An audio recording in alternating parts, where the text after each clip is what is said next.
Je comprends ce que tu veux dire, Romain, mais nous sommes les Wondercalls de Canterlot. Nous avons une réputation à maintenir.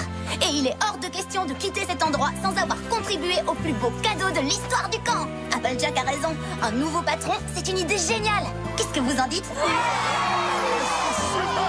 Eh bien, on dirait que la décision est prise. Oui, ça m'en a tout l'air, oui. C'est vrai que c'est tendu entre ces deux-là.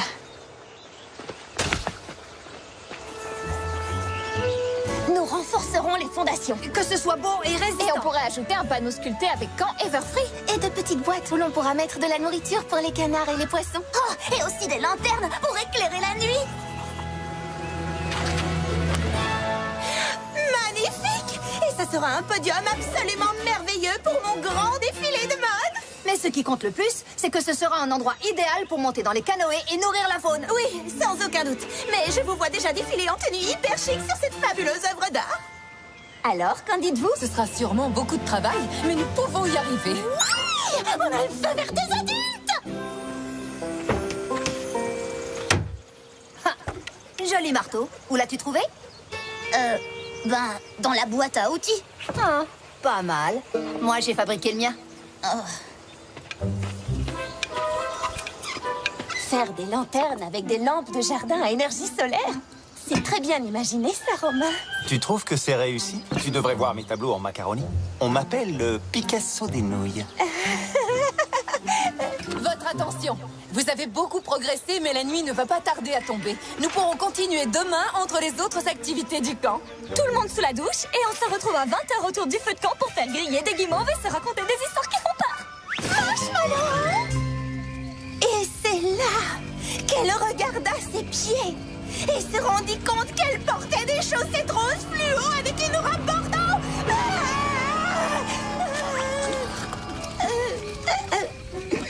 Rose fluo et bordeaux, mes chéris. Deux couleurs qui jurent atrocement.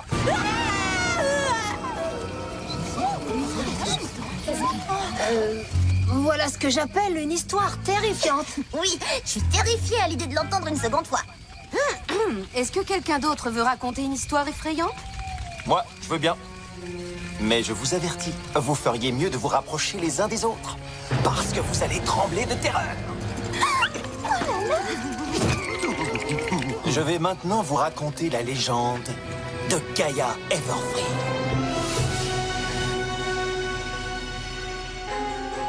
Il y a bien des années, mes grands-parents sont arrivés dans cette forêt. Émerveillés devant sa beauté, ils décidèrent que c'était l'endroit idéal pour établir leur campement.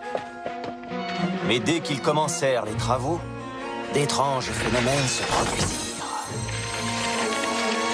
Lors d'une nuit sombre et sans lune, tandis que le vent poussait des hurlements sinistres, un arbre fut déraciné et traversa le toit de leur cabane.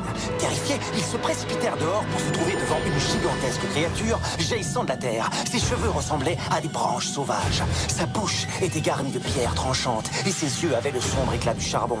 Et pourtant, elle étincelait comme un diamant. Où qu'elle aille, elle laissait dans son sillage une poussière étincelante. Tout tremblant, mes grands-parents lui demandèrent qui elle était et ce qu'elle voulait.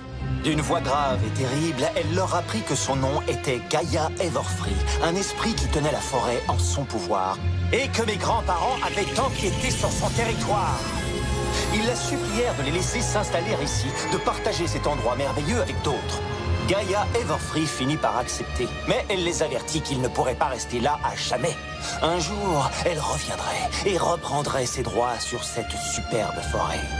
Donc, si vous voyez un jour une trace étincelante, vous saurez que c'est celle de Gaïa Everfree!